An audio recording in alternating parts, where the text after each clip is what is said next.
انت تشرب، ما يشتمون ايديهم. انا اللي ادري بنفسي بان ما اشرب عرق اجلكم الله، بس الناس جدرت. من وضع نفسه محل الشبهات لا يلومن من ساء الظن فيه. انت اللي خليت نفسك بهاي الشبهه، الشبهه تشبه الحقيقه بس هي مو حقيقه. هو هذا مو خمره بس انا خليت بيه وهذا سويته شبهه. لذلك لا نتسرع ويا الاخرين. بعض الاحيان واحد قال انت مرات لقيتني انا بالجامع ولو تلقاني بالملهى. هسه خب هو هذا مثاله مو مكانه. ليش الناس ضحكت عليه؟ لان هو الاساس ماله غلط، حرامي. الناس هسه لو تحلف لك بالعباس هم لو تدشش الحسين قدام الناس ما تبكي، يقول لك انت كذاب. بس هو كان مثاله يعني من نوعيه الحق. ليش؟ لان هو المؤمن وين مكانه؟ المؤمن مكانه بالجامع. روح خلي المؤمنين تفتر ويا هذول السربليه، بلكي الله يجيبونهم على الطريق. انت المؤمن قاعدين المؤمن والله اثنين كنا بالنجف قاعدين. ها اخوي والله الايمان يا غير كل نأدي. ها وش تريد؟ روح بويد مالاتك ذني بيعن على ذول ما يصلون، تجيبهم للطريق. عاد انا شنو البث مالي؟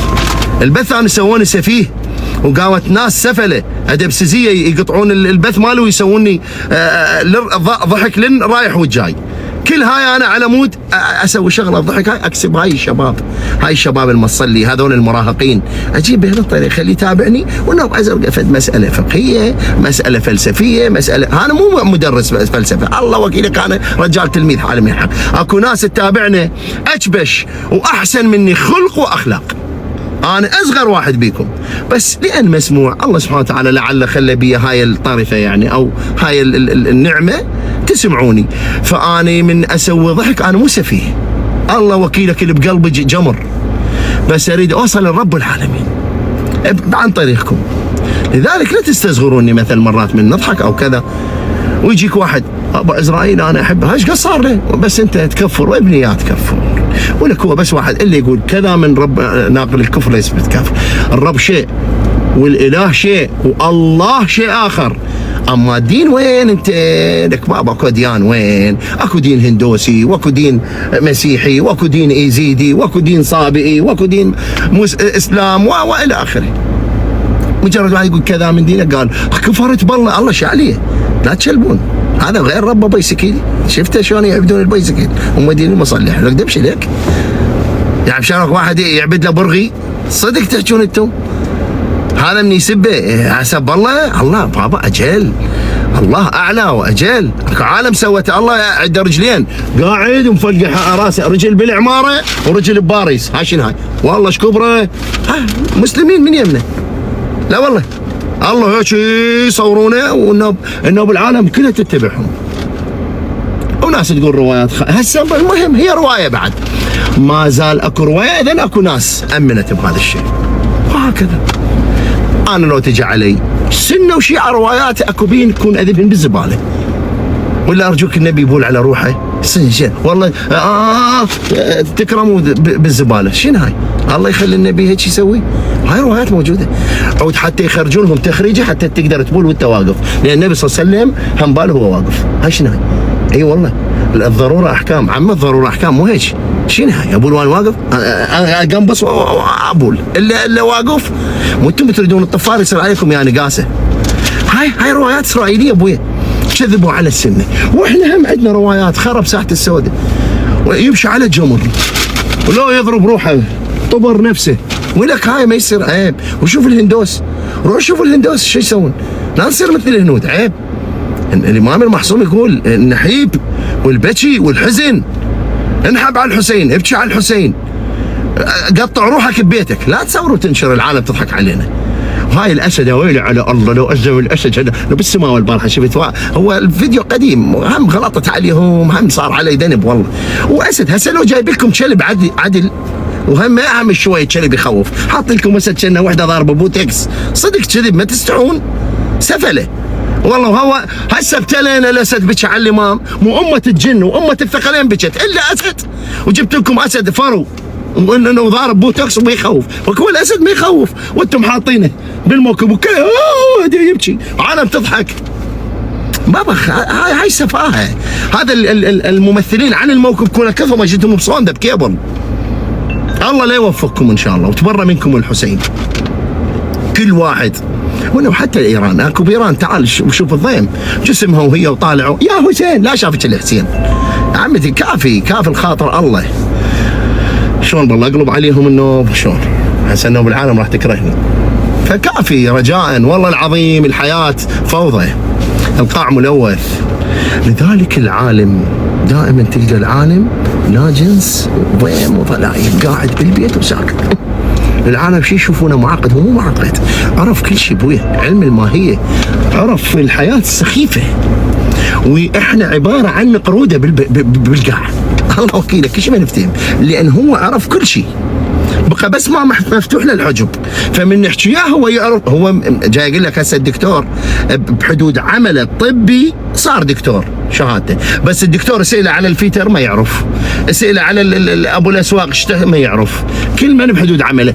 آية الله العظمى ما يصير آية الله اذا ما يدرس علم الماهيه. كون يعرف البيضه والدجاجه ايش قد تفقس، ويعرف هذا الاسكافي شلون يخيط الحذاء، ويعرف الدكتور شلون يفتح والجرح. علم الماهيه ينعل سلفه يلا يوصل لهاي المرحله، ويجي خايس بالابتدائيه يغلط على السيد، ويجي جايف ما يعرف الضاد من الصاد ويغلط على المعممين وعلى اصحاب المنابر، وهم علماء اجلاء.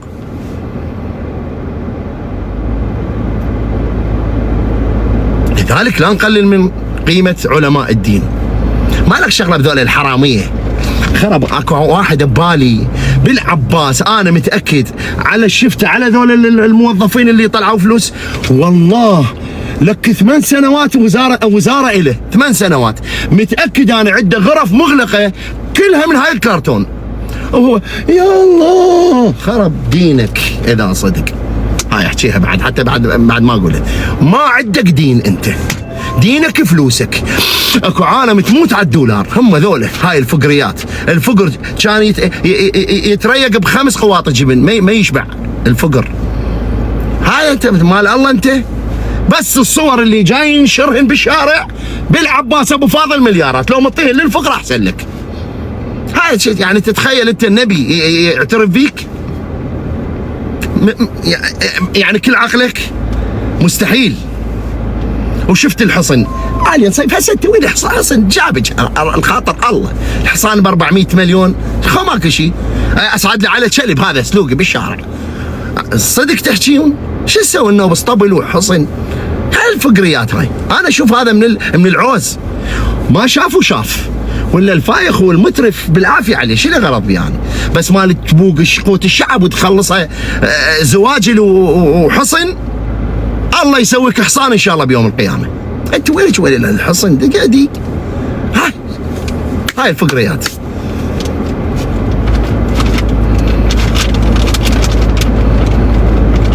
بالعباس ابو فاضل تدرون كل زينان ليش شلت منك؟ يوم مشاكل محره ويا الفقريات.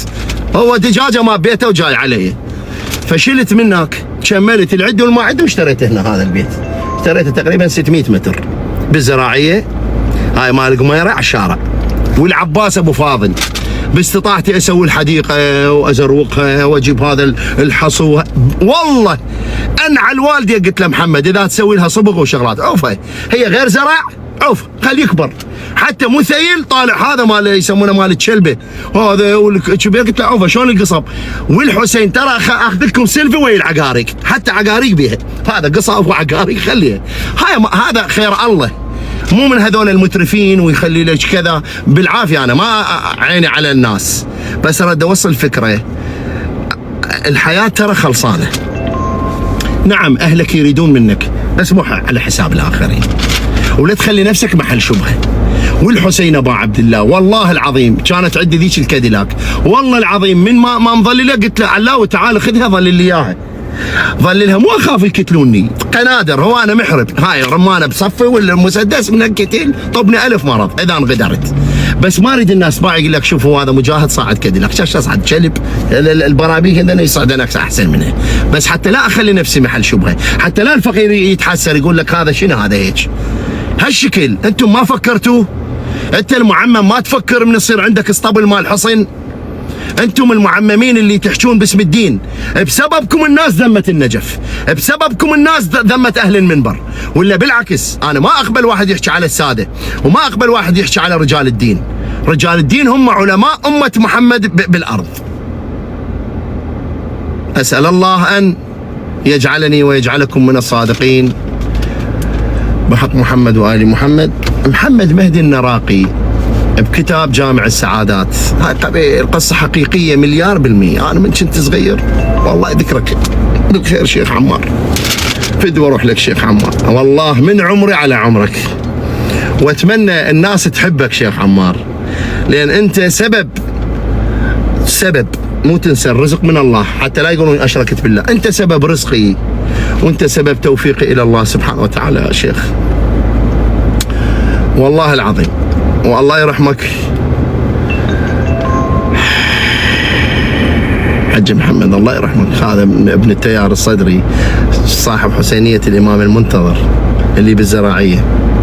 احنا كنت مؤذن أنا الظهر والمغرب من وراء النقرة مال الشياب، مثل مو انا اصلي ورا ما تثبت رجلي. قلت له حجينا تثبيت، ما جاي يثبت رجليك وهذا ما يجوز بالصلاه.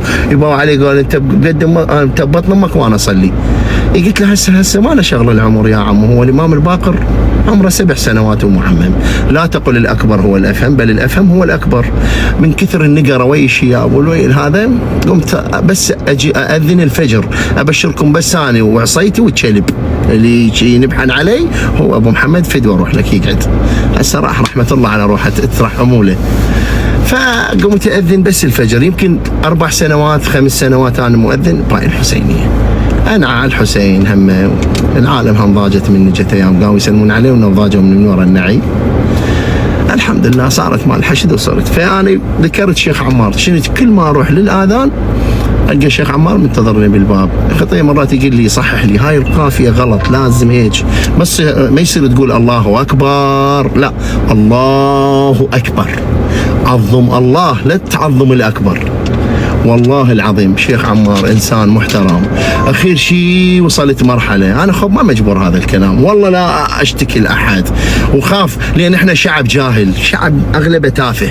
يعني انا اذا حكيت قبل هم اسرار هذا الكلام، انا اريد اعلم الناس اللي ما عندها دين بالله، ما عندها يعني ثقه بالله، ترى الله يرزق لك يا ابويا حتى لا تصير محوج. يجي يوم الايام الله يفتحها راسا. مو شاف صاعد بسياره قال ها كان ويقول ما عندي، ولك ابن الطرق صار لي 17 سنه هم اذا تفله هم ينترز جيبي. مو شعب جاهل. اعود لا بأس اذكر شيخ عمار حبيبي وتاج راسي واخوي كبير. والله العظيم جتنا ايام يعني ما اريد احكي هذا الكلام، يعرف اذا انا محتاج يدق علي الباب بالليل بال10 والحسين بال11 بالليل. يوم من الايام دق الباب ابو فاطمه هو ما يحكي جلفي كله هيك، وكان قاضي جيش المهدي، كان قاضي جيش الامام بوقتها. اذا يتذكرون الشباب من لزموا سيارات بالحسينيه تريلات مال الخمره، هي بوقتها هناك لزموا ذولا غيابه، قال احنا مسيح مو اسلام. المهم فهو كان بوقتها قاضي وطلع رجال لا لبس عمامه، لا راح للنجف، لا هذا بالعباس افقه منه هواي معممين وهو موسخ روحه بالسياسه. فالشيخ يجيني وين ابو فاطمه؟ قلت له ها شيخنا خو ماك شيء. قال لي لا وين وليدك محمد؟ قلت له يزحف جوه صغير طفل. قال صح لي هاي الزغيره، اجى راسا يخلي لها 10,000. والله العظيم هو ما عنده خطيه بس يدري بيها ما عندي. هذا الشيخ عمار والله العظيم اول ما سد الباب تنزل دمعتي، اقول ايش درى بي انا اليوم عشاء ما عندنا، واروح اول ما يروح اخليه يروح يوصل مرة كذا اروح اجيب تمن واشتري روبه واقول لها شوف الله رزقنا. ما جاب دز لي واحد كذا يعرف ليش يقول انما اداه حصر، انما المؤمنون اخوه. هذا الشيخ عمار. شيخ عمار يوم من الايام رحيت اذنت وكذا، انا ما عندي الموظف الله يساعده والله يعينه. ليش لكم اشتغلوا غير شغل بعد؟ قلت له انا تعبت. قال يعني تشتكي لله؟ قلت له لا والله انت تدري انا ما اشتكي لله، يعني ما اشتكي لاحد، بس اشتكي امري الك لان انت مؤمن. قلت له وانت تدري بي انا عندي سياره لوري ومتروسه غاز، والله العظيم الغاز اللي اذا ابيعه اصير ازقن واحد بالمنطقه، بس انا استحرم. بس قلت له تعبت السيد الصدر يقول بيع لك على قدر هذا الجليكان في سبيل تسد خوتك. قلت له حتى هاي قمت ما اقدر، اخاف اقول حتى اخاف الله يوقعني. قلت له شيخ تعبت بروح ابوك ادعي لي. قالت لي تصير زنقيل؟ قلت له اي والله. هذا شيخ عمار، شيخ عمار اللي هو هسه بالزراعيه موجود بيته وابنه صار ضابط فدوى القلب. قال كنت اتمنى ابني يصير معمم. بعدين هو قال لي لا. قلت له انا هم ابني محمد راح اسوي معمم. قال لا هذا كلام. الله سبحانه وتعالى يغير الاحوال، وهسه ابنه صار ضابط فدوى قلبك حمودي. ارجع فشيخ عمار حبيبي انت وتاج راسي، شوف ليش يقول لك احكوا بمحاسن ربعكم. الفقر لا تغلس، اللي يسوي لك زينه واللي يسوي لك كذا عمل احكيهن إله، لا تخليه هو يتمنى الناس تحكي، بالعكس هو مؤمن بس انت لازم تسولفهن. قال لي تصير عندك بس تتحمل. قلت له اتحمل. قلت له لا تخاف انا صاحب الله والحمد لله والشكر. رحت للحسينيه وعن طريق ولد من اقربائنا او عديدنا او كذا يبيع سيارات بالقسط. قلت له ما عندي مقدمه. قال الك. كان مقدمه 4 ملايين وانا 1000 ما بجيبي. قال لي الك سلمني سياره بالكيس بعدها سايبه بسنتها. قمت اطيب بالشهر 500 بس هي هواي حملها هو وبالعافيه. والله العظيم كنت اجي من الدوام بعد بس اغسل وجهي اقول اخويا رايح الاهل واطلع. هاي كلمة الخويا ما حد يعرفها بس اللي يحب أهله ويحترمهم ويجلهم ويعرف بأن إحنا نريد نعيش، نريد نكون عائلة، مو دايح ويقومها بكتلة ويقعدها بكتلة، لأن متناصفين. والله أرجع ويس لما تقول السكارة كل ساعة يعطيني كروتين. يابا أنا أعطيتك كروت ولك اعطيتني خرابة لك. كل ساعة سكران ويعطيني كروتين 3 كروات ويك كله بيت لليل ويا سكارة وارجع للبيت. بالعباس عيوني كبده ما دم، وراي طلعت فجر لازم اطلع اذن. ما احكي بيهن والله مو رياء، بس الله يحب هيك واحد مثابر. الوسخ انت عبالك هاي ركبت السياره لو صرت عبالك بقت منك، لا خطفت عليك ولا حكيت باسم حشد ولا حكيت باسم ابو عزرائيل ولا سلبت ولا اخذت حق احد. تعبان على نفسي 25 سنه صار انا موظف واشتغل ابد. بالعباس اجيب الحق من جوا السبع. هاجي الرجل يصير مو قاعد يتل قاعد هيك وبجامتك اعرض من حظي. بيساعة قاعد والله ب11 متكسر يا ابن الزراب. ولك بال6 ولك بال5 قاعد ولك يقعد يشتغل. بسم الله الرحمن الرحيم. ومن يتق الله يجعل له مخرجا ويرزقه من حيث لا يحتسب ومن يتوكل على الله فهو حسبه إن الله بالغ أمره. الله يبلغ أمرك بس توكل. كانت إذا تتوكل وتشخر لي لل11 الصبح ايش تشتغل غير تفهمني إذا ما يمسك الحر. والحسين أبا عبد الله وشرف محمد صايم ساعة بال4 إلا 5 4 إلا 5 أخوي هذا أبو نظوري في دول عينك يا بعرفونا من هذني. أبو نظوري والله صايم وبال4 إلا بال4 يا الله يعطيني ال25 مال عماله. هاي بيوم اللي آخذ إجازات مرات من الدوام عماله والله وصايم. والحسين أبا عبد الله يعطيني مثل قاع أحدلها يابا خلصت. قال لي لا إلا بال4 ضبط. هاي يوميتك. هو اخوي هسه مو يكرهني بس هاي تعب، الحياه تعب ابني. شلون تجيبها انت تصعد السياره وتروح وتقول منين جاب؟ شو تريد مثلا؟ يشرح لك شريط حياته يا ابو الوسخ. توكل على الله والله يرزقك. لذلك لا تخلون عيونكم على الناس. صرت هسان ابو عزرائيل نعمه من الله، والدنيا ترى من حال الى حال. ابو عزرائيل من صرت انا ضد داعش، وعمره ما قلت انا ابو عزرائيل للناس مدنيين، ودائما يعرفوني اللي يعرفوني هسه اقول لهم انا ابو فاطمه ابو عزرائيل على داعش وخادم. لا مشيت وياي حمايه بس بالبروتوكول الرسمي من نطلع. انا هاي شوف سيارتي اسوقها، انا اسوقها وحمايتي ببيوتهم وقاعدين بالدوام، مالي غرض بيهم اشهد الله وابو فاضل العباس. ليش؟ لان ادري من حال الى حال ويتغير الوضع، لان احنا جماعه الله. هالشكل الناس تباوع لك. اما اكو واحد تصير له بس شويه زفره شي يخلص الوادم. يا ناس شدوا حيلكم. تتذكرون هذا بالعظميه ابو سياره المضلله امه تصير مديره مكتب مع النائبه، امه الثقلين حارقها بالعظميه، بالتالي تسحلوا سحله الجنب. فيا ابوي مو كل مدحبر جوز. يا اخواني لا تباعون على الناس. توكلوا على الله. وهذا شيخ عمار فدوى روح له. اول ما صرت ابو عزرائيل سبحان الله قلت له وين دوامك شيخنا؟ قال انا داوم هنا بالصحه، اصعد منا راس الشعب، ومن راس الشعب اصعد باب المعظم، ومن باب المعظم اركب بغداد الجديده انزل على السريع مال محمد القاسم. وين تل محمد؟ هاي الدائره مالتي. قال والحمد لله. قلت له هاي يوميه؟ قال لي والله يا ابو فاطمه اصلي الفجر واطلع لين طريق طويل عندي. قبل شلت التليفون انا بوقتها صحت الرصافه. السلام عليكم. قال اهلا حياك الله يا مجاهد. قلت له اريد من الله ومنك حكايه واحده خالي هيك وهيك. نقلته يم بابه بالعباس ابو فاضل فدوى قلبه هنا عياده. النقل قال ابو فاطمه صدق حكيت وياه؟ قلت له يا بس شنو السالفه شيخنا؟ قال يعني حكيت ويا مدير الصحه؟ قلت له اي والله. وتجيب بس اسمك؟ قال لا خاف يسوي لي مشكله. قلت له عمي شيخنا صدق كذب، خطيه خلينا على صيانه وكذا. قبل هسه النقل بدائره هنا منطقه الشعب قريبه على الزراعيه. قلت له ادعي لي فدوى اروح لك، هذا اقل شيء واجب اسويه له وابوس ايده. وانا متواصل ويا الشيخ عمار من نحتاجه ينضك بي الدهر اقول له شيخنا هيك صار بي. قال توكل انا متابعك تصير سبع، بس قال دير بالك تعوف الجمهوريه ما لك شغله بالباقي. فاحنا نقول اللهم لا تجعلنا من المنافقين، اجعلنا من الصادقين.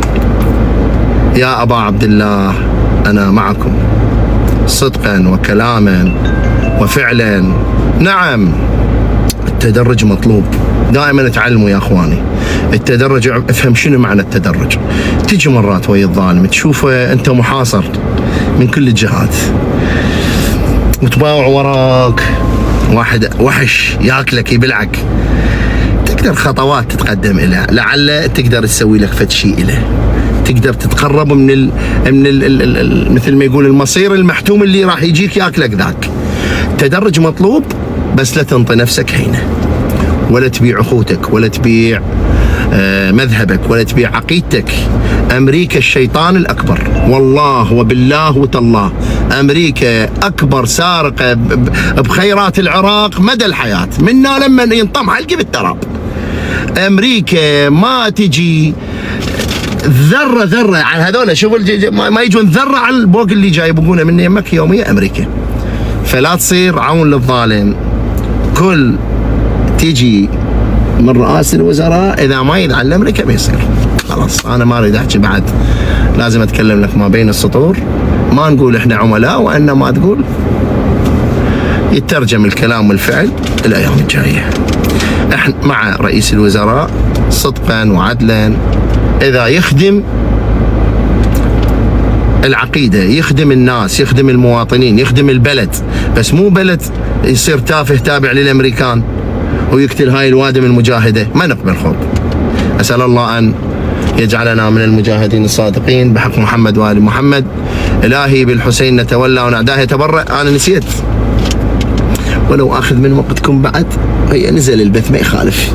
أنا إن شاء الله هذا البث كون ما ينسد، يعني الصفحة عليها بلاغات، الله لا يوفقهم إن شاء الله. يومين هدف لي فيديو وتجيني رسالة يقول يا ترى جاية عليك بلاغات على الفيديوهات جاي تنغلق. إذا انغلقت الصفحة الله وكيلك أصير بعد طين تراب صايتي وبيتي والله أكبر، حتى بعد أترك مو بس البث.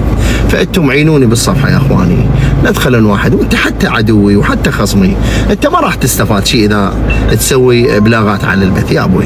هسه إذا أنا خوب عدوك من باب شرف الخصومة اسمعني، لعل يجوز أصير وياك أو لعلك تصير وياي. هاي مال التبليغ لا تصير تخلي ذولاك السفلة الكفرة يضحكون علينا. أنت مسلم أخي ولا هم مو بحالنا. كتاب جامع السعادات كان قبل قحط بزمن إيران، يعني قبل قحط بقم، لعل بقم المقدسة. أنت تدري القحط أقوى من الفقر بعد، ماكو بس تطلع خبزة يكتلونك ياخذونها منك. شيخ باوع لقى أطفال نايمين وجوههم صفر، ولقى بنته يم أمها هناك تقولها أنا أريد آكل، ماكو أكل. ليش؟ لعد بابا شنو شغله يعني؟ ليش يعني رب العالمين ليش ما ينطينا أكل؟ أنا جوعانة، أنا أريد آكل. خطية. وأبوها خله وطلع هج. بالمناسبة هو قاعد يم مقبرة قريب من المقبرة. هاي قصة كيف تعرفها؟ مو قصة يعني جاي أوصل لك مثال، لا قصة حقيقية. اقرأ كتاب جامع السعادات محمد مهدي النراقي رحمة الله تعالى على روحه.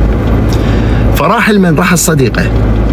احنا بروايات اهل البيت من تدعي يم ميت بحق اهل الدنيا الله يستجاب دعائك وتذكرها مني. واللي يريد لا تدعي الامام المعصوم، الامام المعصوم يدري بيك هاي الشغله ما تصير لك، انت اذا تريد شغله تصير بس طبك مرض انت تتحملها. روح ادعي بحق الشيخ بهجت، ادعي بحق الشيخ الكالبايقاني او النائيني او البهائي او اللي ساده اللي مدفونين من المؤامره، قل لهم بحقكم عند الله، اريد هاي تنقضي شغلتي. اما الامام المعصوم مرات من تدعي يمه وما تصير، لان هو يدري بيك انت هاي مو زينه عليك. لذلك الاموات ما يدرون، يقول له يا ربي لا تحرجني، هذا خطيه، تنقضي شغلتك خذها مني. هاي نصيحه يعني. فالشيخ راح للميت صاحبه قال له انت رجل مؤمن وانا متأذي، اذا صدق تعزني، مو الدعاء يمكم وحاجتنا يمكم مقبولة عند رب العالمين، بس اريد اكل، عيالي تعبت انا ما اريد، بس بنات بنية خطية واطفال يعني جياع، واريد القى لي شغل، انا معمم يعني الناس من المعمم بزعين يعني الله يمنع درع وكلنا وقل لي قال الله، الناس بازعه. اثناء هذا الكلام قبل لا العفو قبل لا يروح للمقبره، انا جدا اسف يعني، مر بالسوق راح لقى واحد حمال مال تمن وحدث وكذا، قال له يابا ما تريد لك شغل؟ قال له لا روح. اجى مره ثانيه قال له يابا انت هذا تعطيه 10 دراهم، انا اعطيني درهمين واشيل اياه حاله من حاله. قال له جاي اقول لك روح ما اريد، قحط ميت. فراح للمقبره عاتب هذا الميت وقال له ادعي لي. اثناء الكلام وي قبر الميت هذا قال له اغا بيا يعني تعال يا شيخ، باوع عليه قال له وايس، كمل دعاء وقرأ الفاتحه وذب مي شوي على القبر ورجع. قال له بفارمه تفضل. قال له يابا احنا 3 اخوه مارين منا. قال له هذا ميت لقيناه على الطريق والمفروض اكرام الميت دفنه، فانتم منطقتكم ما حد بحاله هذا، فاحنا جينا جاي ندفنه وحافرين 3/4 القبر، فيها مجال الدفنه؟ قال له يا اغا انا يعني ما قال له انا بيا حاله وهذا، قال له بس هذا مو اختصاصي انا مو دفان. قال له سويها لله، انت رجل مؤمن وانت مبين عليك يعني اثار الثقافه واثار التدين، سويها لله لان احنا ورانا طريق وهسه دنيا الظهر. قال باش يلا خير ان شاء الله روح، خطيه تحمل عمتين وجوعه وضيمه وهذا انه بميت مشطول. قال باش خير ان شاء الله روح. دلل باوع لقى درهمين يمل هذا الجنازه، قال له تعال هاي فلوسك. قال له هذني الك احنا خليناها نتيجه ما تدفع له من خير يعني، بس هنا قليل يعني شلون واحد معطيك 5000 دينار تشتري بها كيلو تمن. قال له جزاك الله خير خليهن بجيبه. هم جايبين معول وكرك، المهم حفر جاي يجر الجنازه راسا فلتت ايده طق براسه فقد الوعي، توفاه الاجل عبالنا احنا، لان هو بعالم البرزخ. الله عالم الماورائيه. اخواني ايش قد ما اشرح لكم بعالم الفلسفه والفقه وعالم اللي كنت ببطن امك وعالم اللي الاصلاب وعالم التراب، عالم البرزخ شيء عجيب. ايش قد ما تتوقع الساعات مال الدنيا وين، بينما عالم البرزخ تبقى 100 سنه انت هنا عباره عن ثانيه كنت ما تدري. والدليل عالم البرزخ احنا جايين نعيشه يوميه ترى، خليها ببالك، يعطيك معايشه وياه، ومن تنام انت مو هيك تخلي نفسك يقول لك 15 ثانيه بس غمض عينك تنام، مجرد انت بس تغمض عينك بقيت 8 ساعات نايم تشخر، لو تخلي لك كاميرا وتشوف نفسك حكيت روحك انقلبت، جسمك ذب جلد على المخده، ذبيت افرازات دهون، تنفيس من جسمك كذا، يلا نوم تقعد. بينما انت بمكنون علمك اول ما تنام تقعد، هاي الكاميرا تشرح لك انت هيك هذا التعب، اما انت رسم بس تغمض عينك فتحت الصبح قلت ريق يا معود، هذا عالم البرزخ. لذلك عالم الماورائية ان شاء الله راح يجي يوم من الايام اشرح لكم هواي شغلات فيه. انا يعني تدارست مع الشيخ عمار، هذا الرجل الخير اللي يريد يشوفه بالزراعية، رجل شيخ وفاهم وعالم، واروح له فدوة اني فدوى قلبك. ونصحني حتى على المرجع اروح لفدوى. يقول اسهل مرجع هو الشيخ السيد علي السيستاني، بس هو ما جاي يقلد علي السيستاني رحمه الله على روح والديهم. قال اسهل مرجع بالمراجع هو للعراقيين يدري بهم ما يتحملون هو السيد السيستاني على كل. فهذا اجى لقى اناس ملتمين، قال لهم شنو هذا؟ اجا هذا واحد يتمشى قال له تبني انا جيت ميت؟ قال له ما ادري انا وين؟ قال له تبع عالم البرزخ، ترعه مي واشجار وكذا. قال له انت ميت لو لا؟ قال له ما ادري، يعني انا ما ادري شلون جيت. قال له انت جاي تشوف ذاك القصر الكبير؟ قال له لا. قال له اذا انت مو ميت، انت راح ترجع للدنيا. قال له عادتهم شنو هنا؟ قال له احنا جايين على هذا ناصر اللي انت دفنته ومشكور، واحنا ليه جاي نشكر منك يعني، بس جابك هنا يمنا. قال له وين ناصر؟ قال له ذاك انت اللي دفنته، احنا جايين حد اهله واقربائه نآمن روعته يعني، لان تدري انت ضغطه القبر مو هينه، ضغطه نفسيه ترى، لان اكو قبر فقهي وقبر كلامي. القبر الفقهي اللي هو بالدنيا راح يوم من الايام يصير تراب، اما القبر الكلامي هذا اللي انا احكي وياك بيه.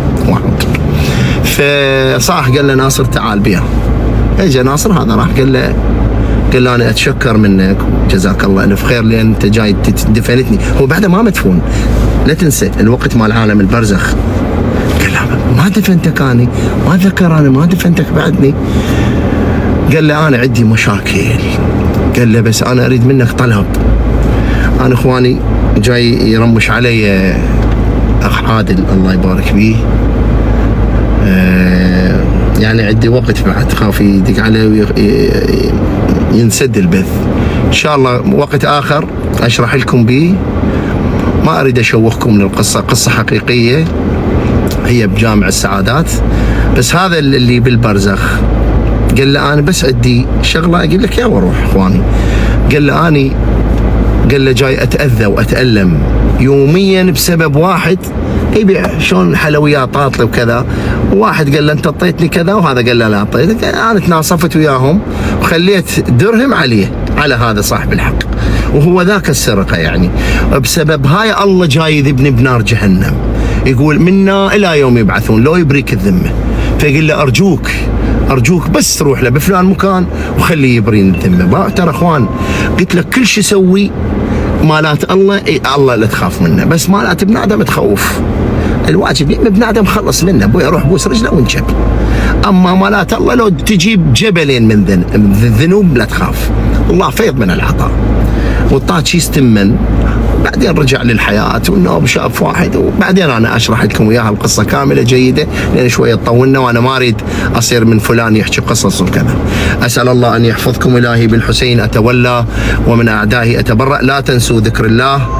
اسال الله ان يحفظكم، والسلام عليكم ورحمه الله وبركاته. انا اسف ازعجتكم اخواني، يعني اخذت من وقتكم يا زين. وين